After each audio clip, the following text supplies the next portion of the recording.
I just want to be able to get my time back, and I want to be able to just live a life where I'm able to spend it with a lot of the people that I sacrificed my time for. But when it came to really put my money into something where I feel like I'm going to be able to get the most out of it, I just kept coming back to vending, and more important than it's just vending, it's unattended retail. In this episode, I get to sit down and talk business with a Hall of Fame professional athlete that I used to personally watch on TV. Rashad Evans is the former UFC light heavyweight champion, and in 2019 was inducted into the UFC Hall of Fame. He's now taken his drive, his focus, and his discipline to mastering being a successful entrepreneur.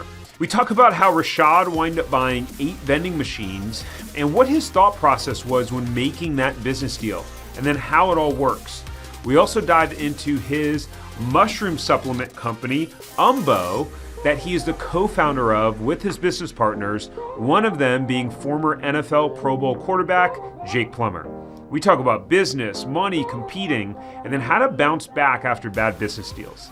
So sit back, relax, and enjoy the episode. All right, everyone, welcome to the podcast episode. I'm here with Rashad Evans. For those of you who aren't big UFC or MMA fans like myself, Rashad Evans is a legend in the mixed martial arts game, UFC champion, Hall of Famer, ultimate fighter winner. Man, it's an honor and a privilege to have you on here, man. Thanks for coming on. Thank you, Tariq. I appreciate you for having me. Having transitioned and becoming a fighter, did you ever think that you would become an entrepreneur? I mean, we'll talk about some of your businesses, but did you ever think that you would wind up becoming an entrepreneur? Yeah, I kind of figured I would be because, I kind of was when I was fighting. I had this company called Jocko. That was a clothing company that we were kind of providing sponsorship for fighters. And also we had a great equipment line as far as gear is concerned. And we had some bags and things. So we had a pretty good thing going. And I was kind of exploring my entrepreneur legs then. But, being a fighter, you're always that, you're a free agent, you're a freelance worker for the most part, even though you work for the UFC or you get a contracted from the UFC, you're not considered a UFC employer. So you got to, you gotta be, finding ways to make money outside of the UFC. Yeah, it's so true. A lot of the folks that, kind of watch the YouTube channel and the podcast, they may not be a professional fighter or professional athlete, but they're in a similar situation, right? Where they're working for someone else. They don't own it and kind of facing a similar dilemma. Well, tell us a little bit about your business venture. So you have a mushroom company, and then you also became an owner with Naturals2Go. So tell us a little bit about kind of the business ventures that you have, and then we can dive into them a little bit more. So after I got done with fighting, I was trying to find the next thing to dedicate my time to, because fighting keeps you on such tunnel vision where you really can't see anything outside the picture, if you want to be the best in the world, right? So towards the end of my career, I was kind of figuring what am I going to do with the rest of my life? And when my career is over with, I really was thinking what's the next step in my life? And that's when I found functional mushrooms, not the psychedelic kind, but the functional mushrooms, reishi, lion's mane, turkey tail, and cordyceps, those kind of things. And I partnered up, I'm a founder. I partnered up with this, with Jake Plummer and also Dale Jolly. And we created this mushroom company called Umbo.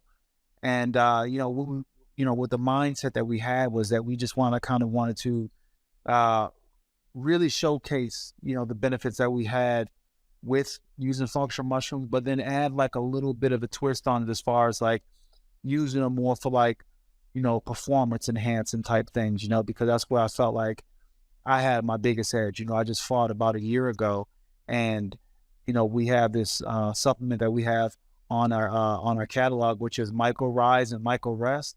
And the Micro Rise is a pre-workout type of thing. And I would use that before I got the chance, before I worked out. And I just started feeling amazing by using it. I started feeling really good in using it.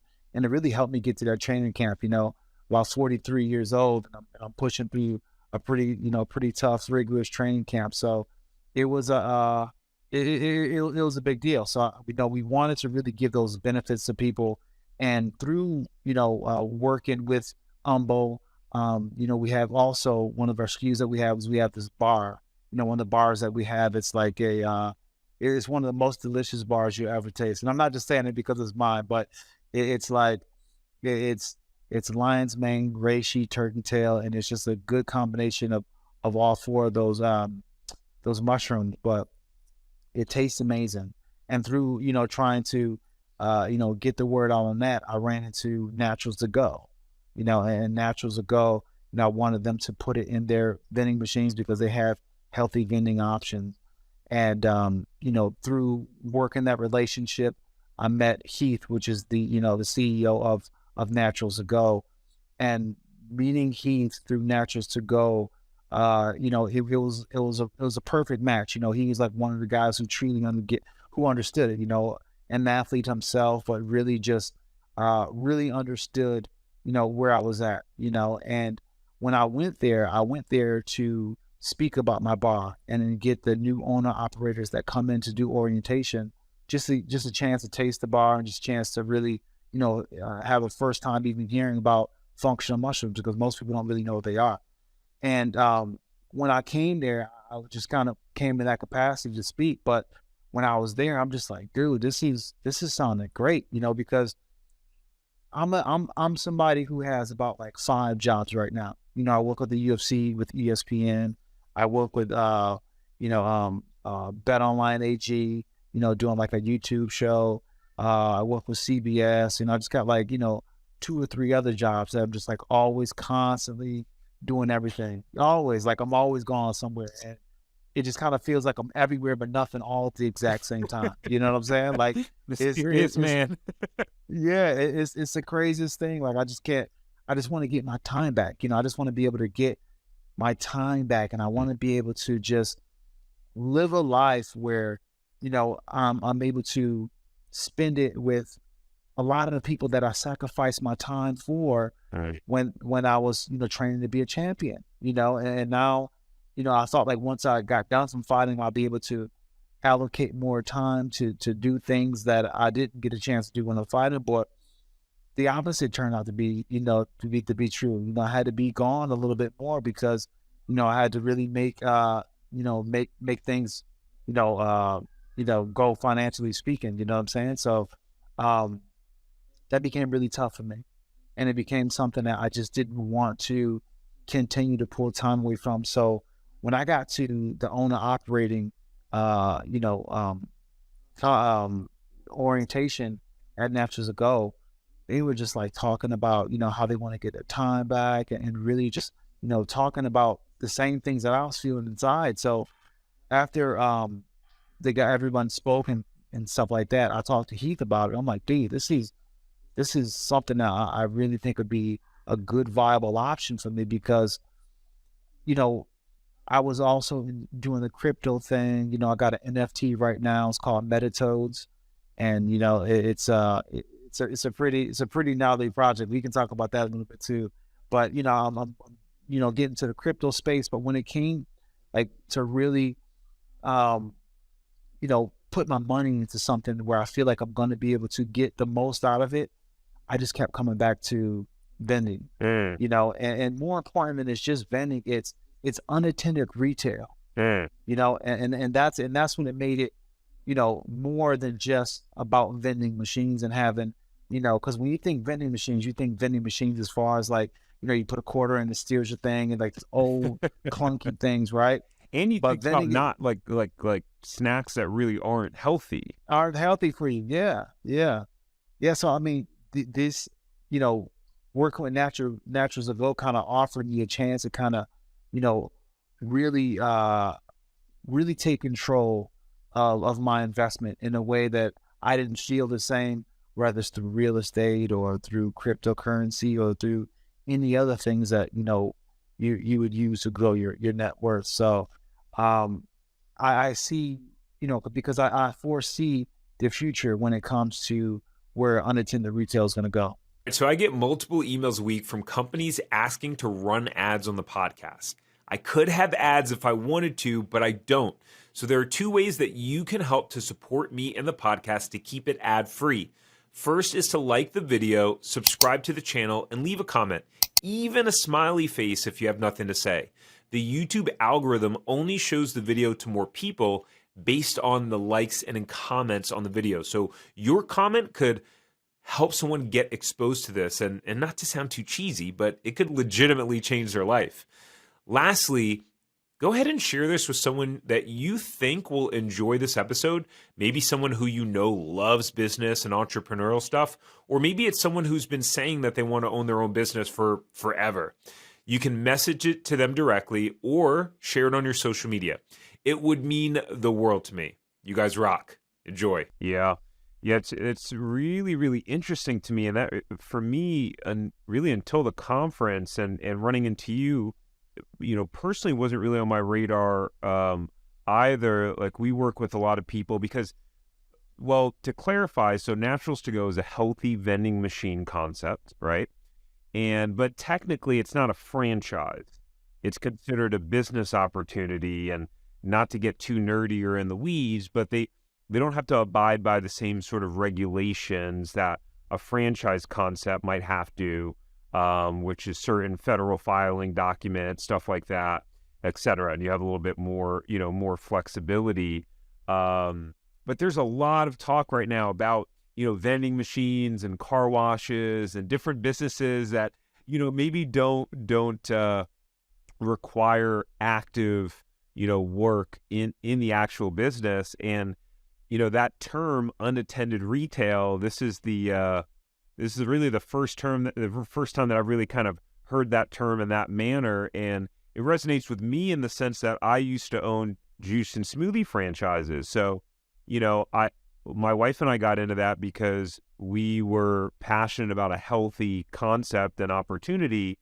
But man, hiring 18-year-olds and 16-year-olds and managing that, and a $6,000 a month rent, for the location, it's big.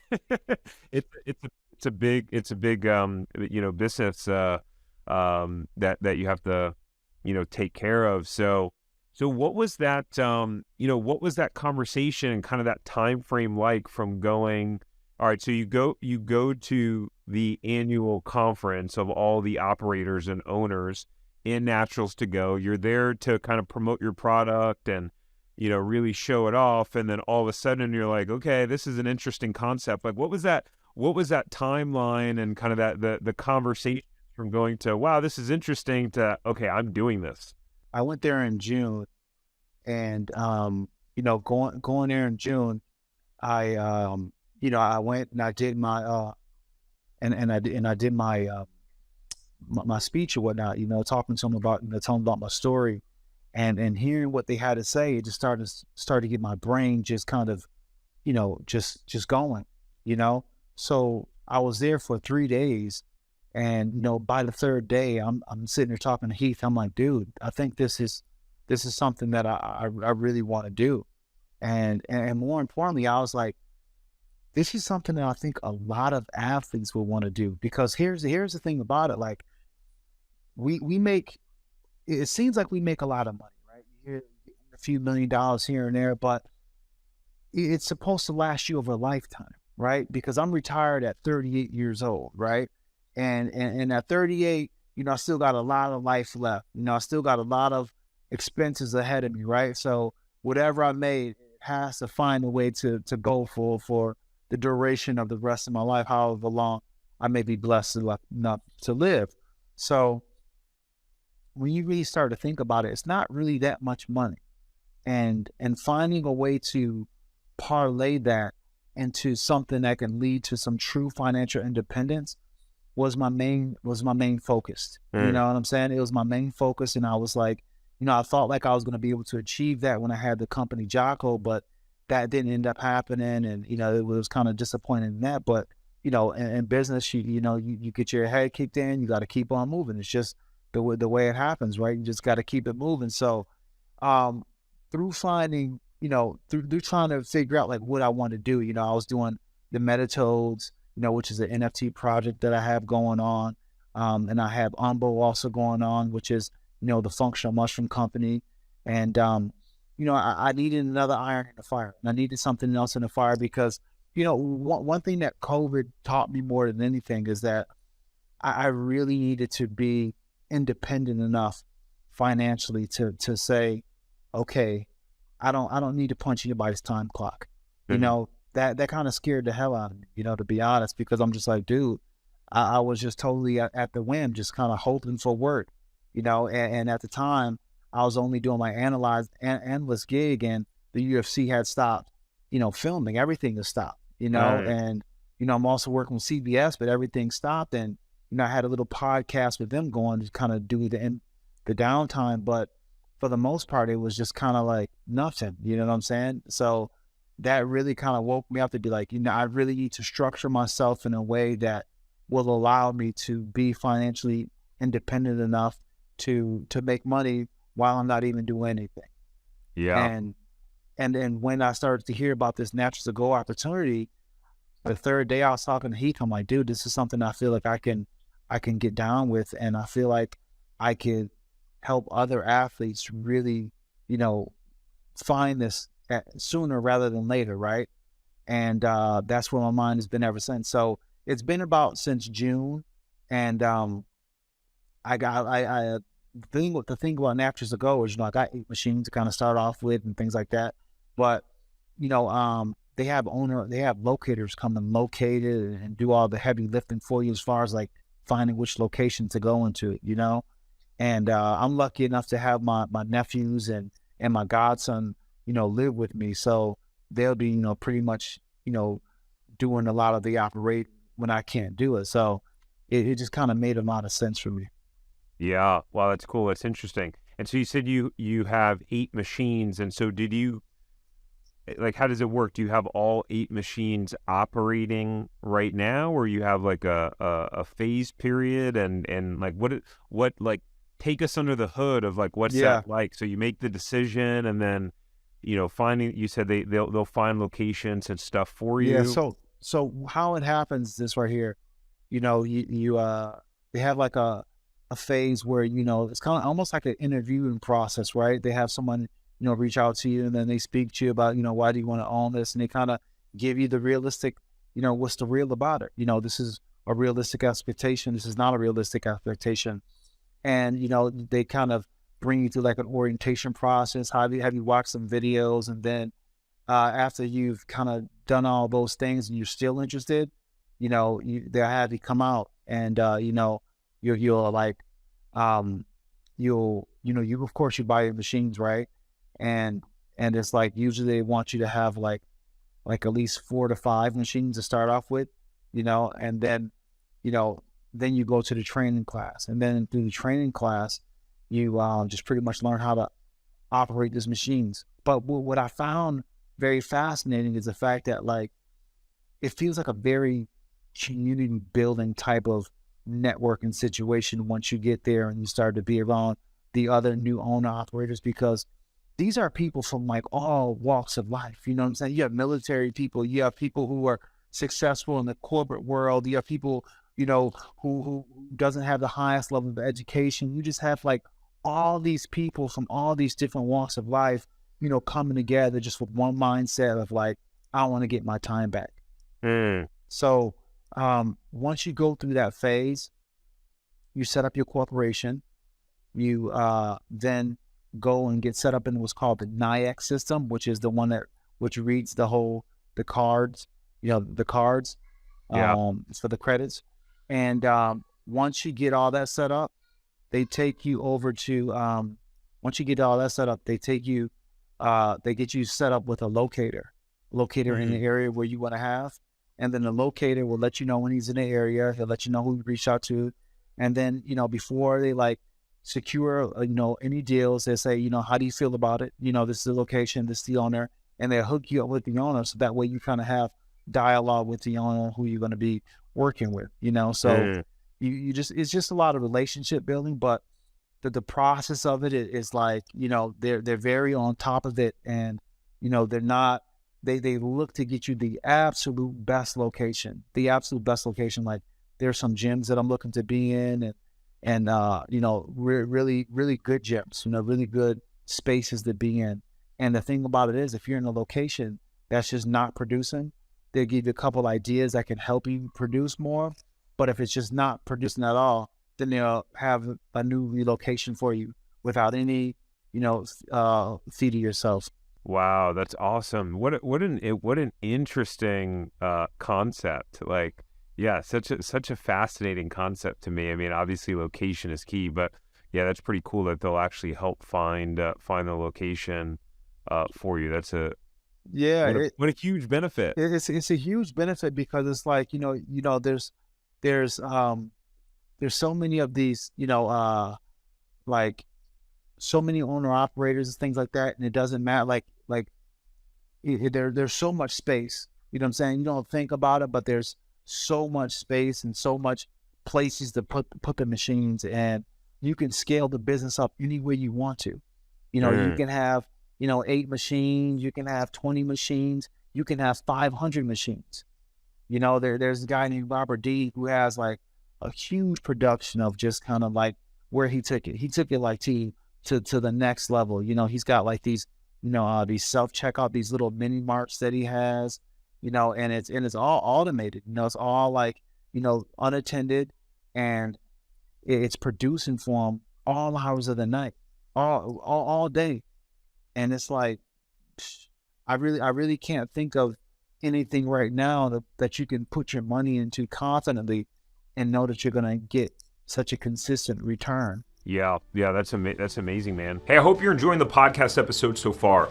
One of the most consistent things that we hear from people that reach out to us is that buying a franchise feels really confusing. There's so many options out there. It's a scary decision. They don't know how to vet or do the due diligence or really narrow down on the right franchise for them, and then they really feel alone in the process. You might be the only one in your family who's ever pursued buying a franchise or being an entrepreneur, or maybe you've tried to start a side hustle before, or other businesses like me. Like before franchising, I was not able to crack the code on entrepreneurship. I'd like to invite you to reach out and work with us. We've helped many clients buy franchises, get them profitable, or buy resale businesses that are thriving. I'm talking about highly profitable resales, great value. We've allowed many of our clients to actually quit their job right away and replace their income immediately. So if you want to work with me and my team on finding or buying a franchise, doing due diligence, vetting it, or resale, then go ahead and go to tariqjohnson.com/consulting, and we're happy to see if we can help. All right, enjoy the rest of the episode. So what do you spend? I mean, you have all these different, you got the analyst gig going. You were in a fight a year ago. Are you planning on fighting again, or are you done with fighting? That's it. Oh man, every single time I say I'm done, they just pull me right back in.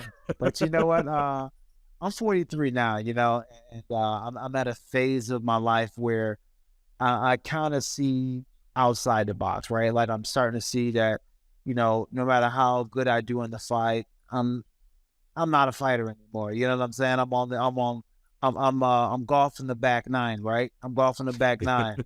So as I'm aware of me golfing the back nine, I got to be sure that the things that are important to me now, are different than it was when I was fighting and had the mindset to fight. So even if I do a one-off fight, I'm really not, really into fighting like that. For me, it's just, being able to really get this business part down, because for the most part, I just been, I've been an athlete for so long, and I've had tunnel vision just being an athlete and focusing on that. My business skills were rusty, and there's a lot that I had to learn.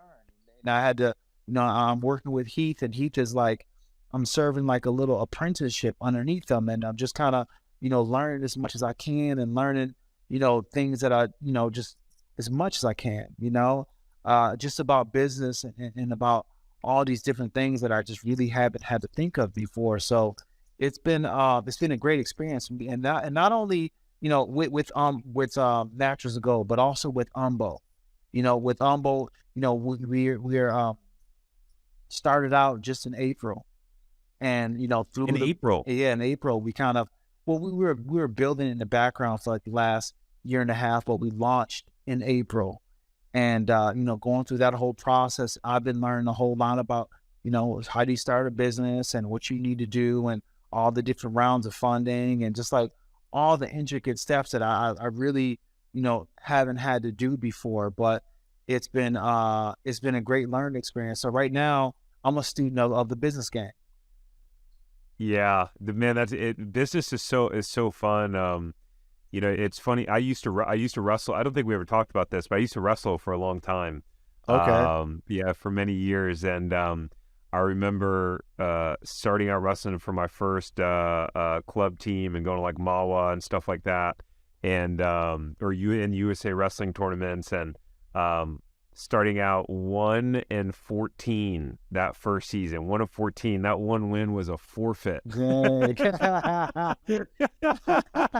1-14, man, it was rough. I think I was in the eighth grade, so I was like 12 years old, something Yeah. like that. And I remember just telling my dad that I was like, oh man, I would just see the guys that were really good. And I'm like, Dad, I want to be like those guys. And he's like, are you sure? And I'm like, yes. And then so like literally the next 10 years plus, my dad just took me all over the country, going to Fargo and every wrestling tournament all over, and just dedicating myself. And I just remember getting my butt kicked in the gym, going to the top gyms in our area where I grew up in Northern Virginia, and just getting demolished by guys. And then like finally something clicked, Yeah. and I started to get better. And now I relate everything that I do in business to wrestling. And Yeah. how awesome is it to have that background of being elite of the elite, for yourself in terms of being an athlete, and being able to like just basically take that framework and take it to business. Because like how to win, how to be successful. It's just a matter of taking the framework that you had with fighting, right, and then bringing it to business, which is so cool. Yeah, it's been the biggest thing that's been helping me out, because like I said before, when I had the other company called Jocko, it didn't end up going well. You know what I'm saying? It kind of, fizzled out and didn't become what it could have been. And there's disappointment, there's setbacks, and it's something that I had to learn early in business. And there's all these lessons to learn, but at the end of the day, it goes back to those founding principles that helped me become a world champion, which is perseverance, which is dedication, which is a stubbornness and a willingness to do what the next guy isn't, right? To be in there and to suffer a little bit, to endure. And I apply that same mindset. I don't expect to be successful overnight. I don't expect to, always have things go my way. And I'm willing to ride out the harsh times. I'm willing to ride that out.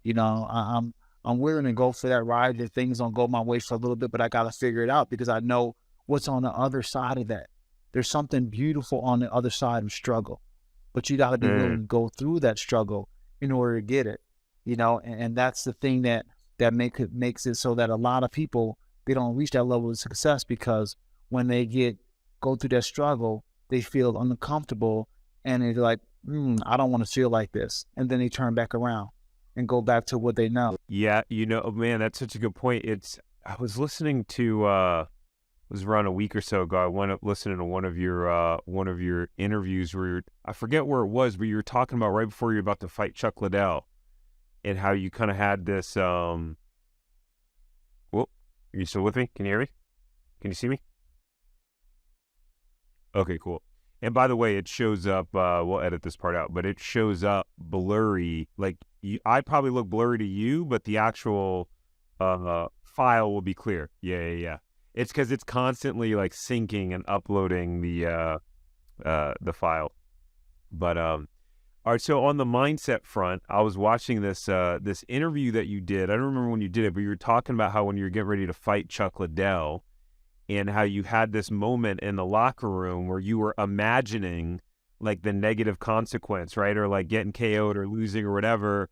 And then I think you said was it Randy Couture? Like you went up telling him how you felt, and he helped to kind of like get your mindset kind of dialed in and checked in. And so like, how does that part equate to business? Because I think it's easy, and especially for us that believe in, spiritual principles of the mind, right? Of like, if you start imagining those negative consequences in business and going to a business deal, like, I don't want to fail, I'm scared, or like, like Lil Wayne says, scared money don't make money.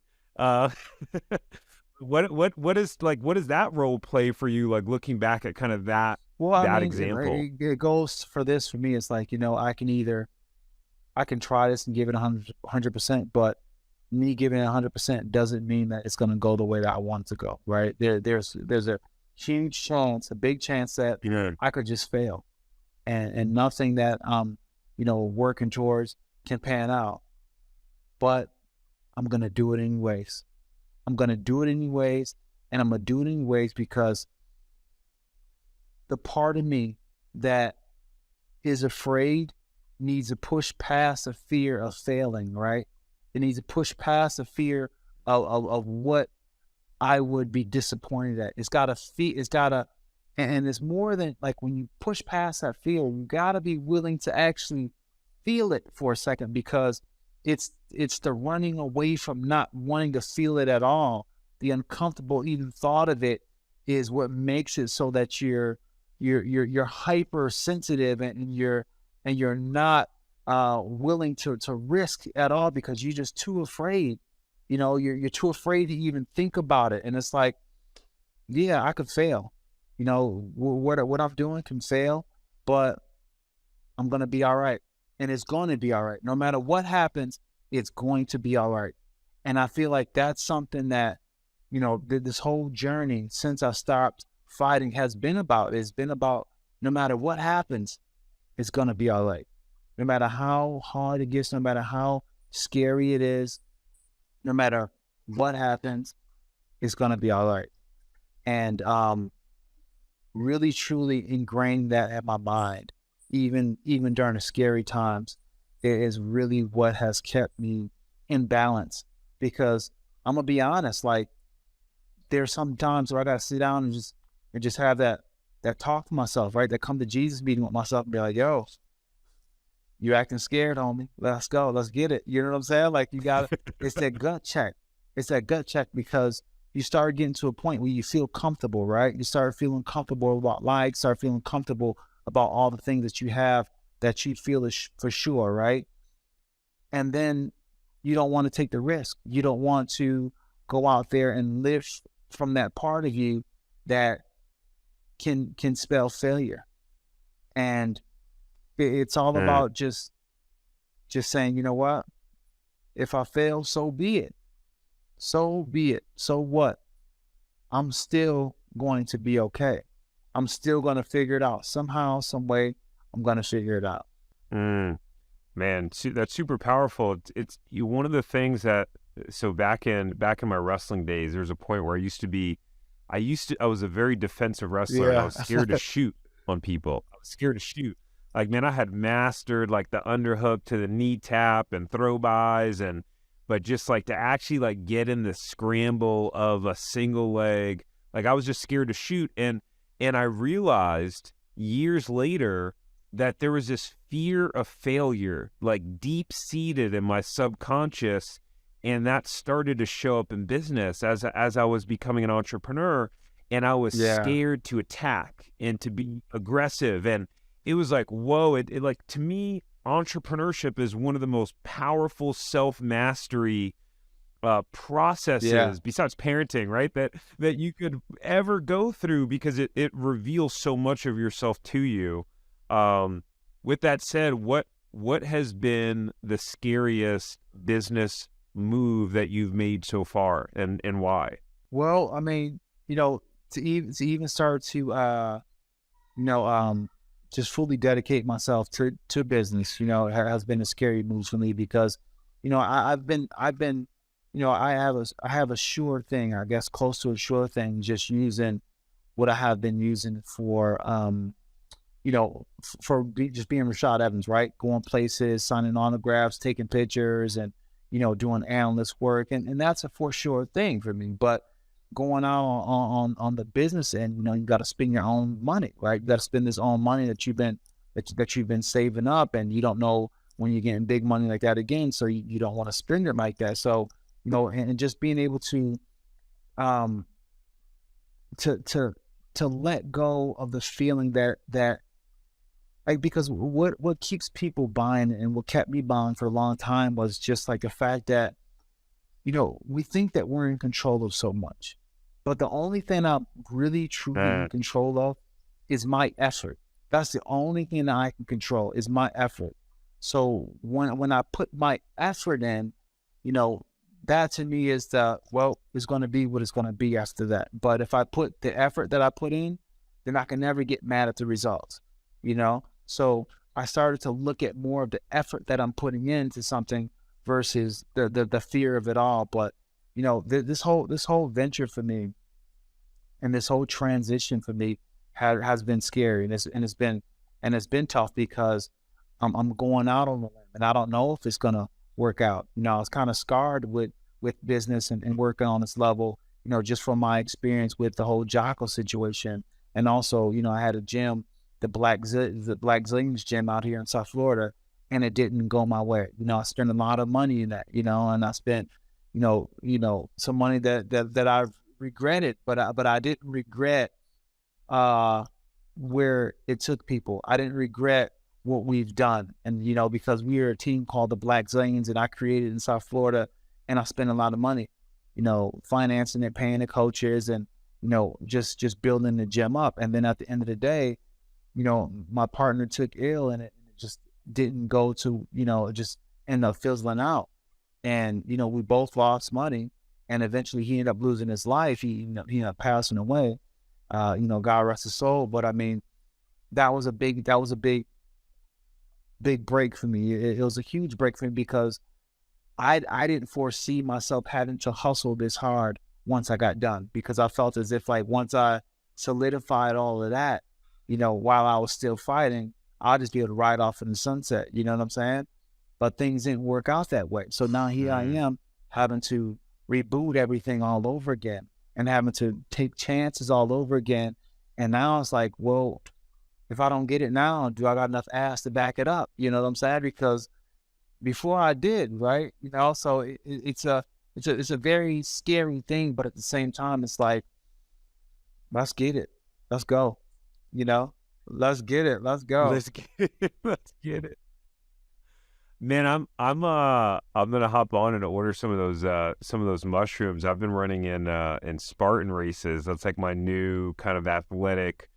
That's like my listening to too much David Goggins. Have you listened to David Goggins? Yeah. Oh yeah. David Goggins is great, bro. He'll have you run through a wall, right? I hate running, and I'm training for a 10K Spartan race right now because of David Goggins, man. So I'm excited to try some of your supplements. So are they purely for training and like in fitness? Or the reason why I ask that is because I've heard, and I don't know a lot about it, but I've heard about people saying using like mushroom supplements as a way to help with like mental health or depression or anxiety. What these mushrooms do, they're adaptogens. So it pretty much gives your body what it needs, right? And we all are on the spectrum of different things that we need, just depending on our diet and our stress level and all those different things, right? So it brings your body back in homeostasis, right? And what it does for, like, you have different mushrooms that do different things. You have the lion's mane is usually for like cognitive function and just overall good neurological health. And then you have the turkey tail, which is good for your gut health, and it's also good for, killing cancer cells and things like that. And the reason why it's so good with gut health is because it feeds the beneficial bacteria. So when you feed the beneficial bacteria, you're digesting so much better.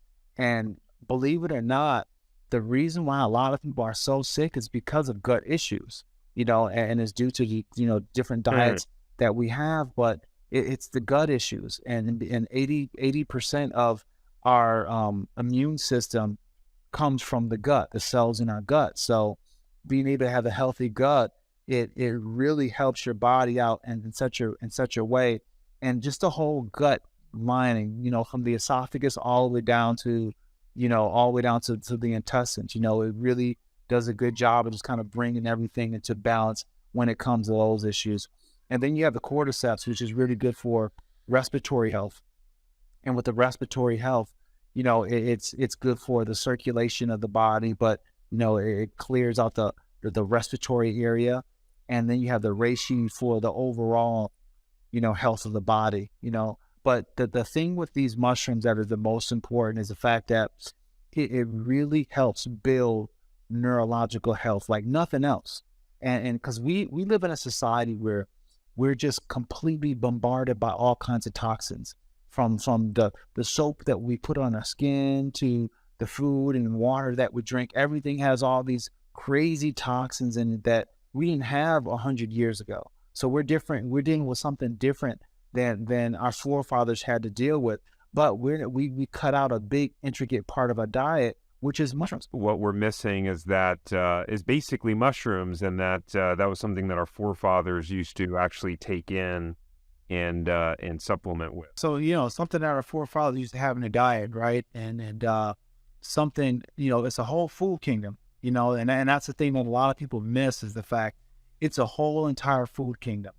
And it's like, imagine if we stop eating vegetables, how healthy would we be? But these mushrooms are, so beneficial to the human body. There's thousands of years of research and development of what these mushrooms do when you come to Ayurvedic medicine or traditional Chinese medicine. What these mushrooms have been able to do, cure sickness, cure cancers, and cure all the things that allopathic medicine really has a hard time curing, because when you take these mushrooms, it's more systematic type of health. It treats the system. It doesn't just treat this. It treats the whole problem. It doesn't just treat the symptom like you would see with allopathic. It's not about just treating a cough through the runny nose. It's really getting to the reason why you're having that issue. Maybe you have some gut issue, and once you start clearing out the gut issue, then it helps your immune system kick into the next year. So then you're not suffering from the detox of having a runny nose or any kind of other thing that would cause sickness. So it's really just getting back to health and getting people to be more authors on their own health. Because what we've done is we live in a society where we stop being experts for ourselves.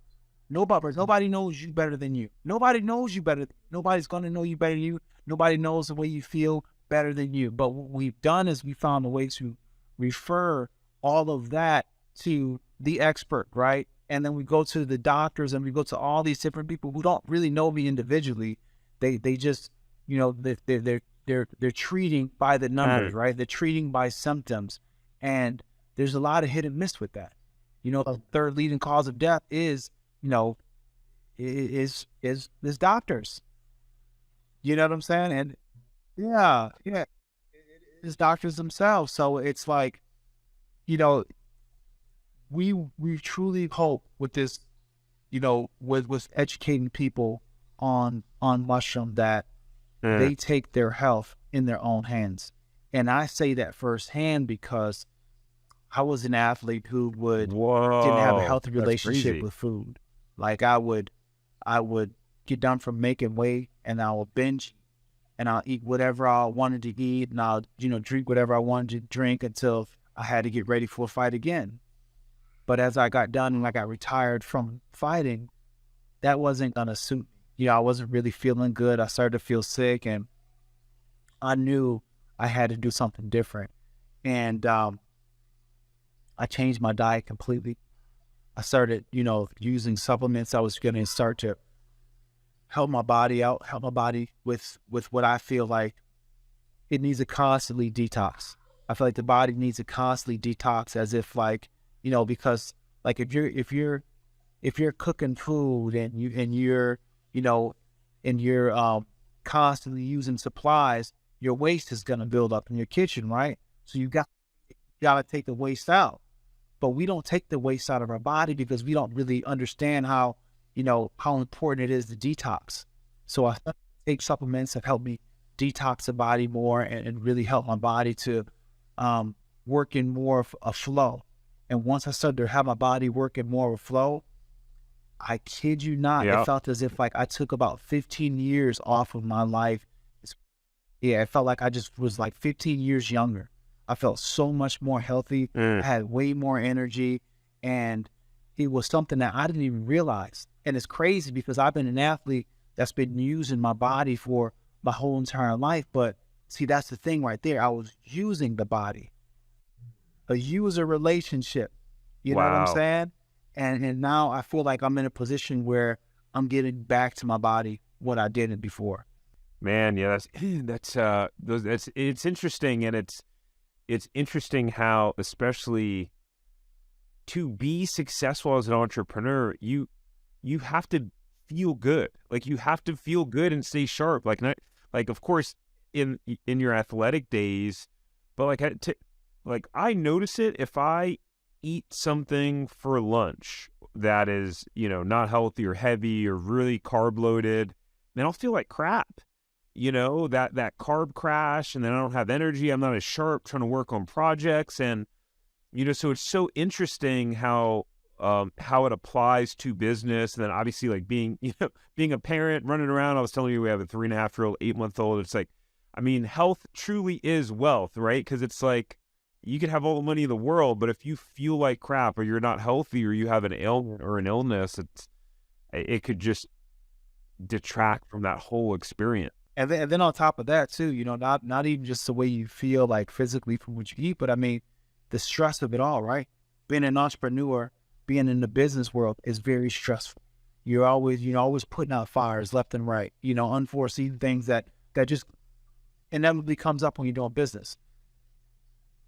Being able to have an adaptogen to keep your body from, going way too high or, way too low is the key to just being, on top of your stuff when it comes to being an entrepreneur, because it's easy to reach that burnout phase. And once you reach that burnout phase, it's like, good luck. You know what I'm saying? You can go down a rabbit hole that you may not even recover from, and, that can lead to a bunch of different other things that has you trying to deal with stress, right?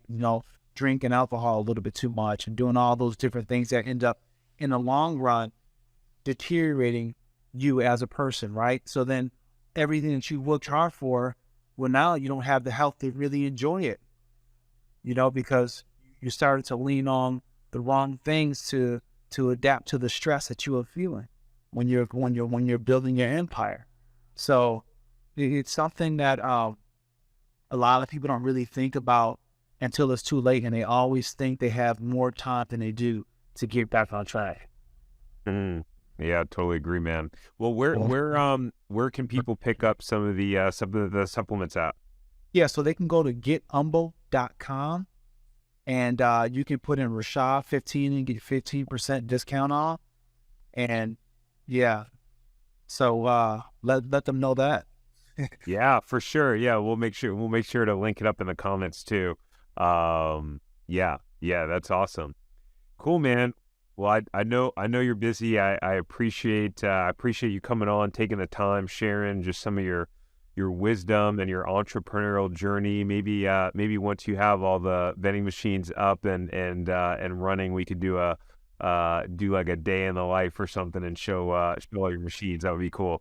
Yeah, that'd be great. And that's what I want to do. Like, I really want to show people like what it truly is about, stocking them and really, doing what you need to do for your machines, because, each machine that you have, it takes about 1 hour a week, right? So if I have 8 machines, that means I have 8 hours that I need to be working on the machines. Mm. And that's great, because a lot of people have 40-hour weeks, you know what I'm saying? And being able to just have 8 hours to just do what you need to do, but then you get to enjoy the rest of your time is a liberty that makes life worth living, right? Because we live in such a way where, we work so hard and we have this paradigm and thought that I'll be able to rest and relax once I retire. But it's like, no, you want to be able to live life where you are financially free enough where you can do the things you want to do right now,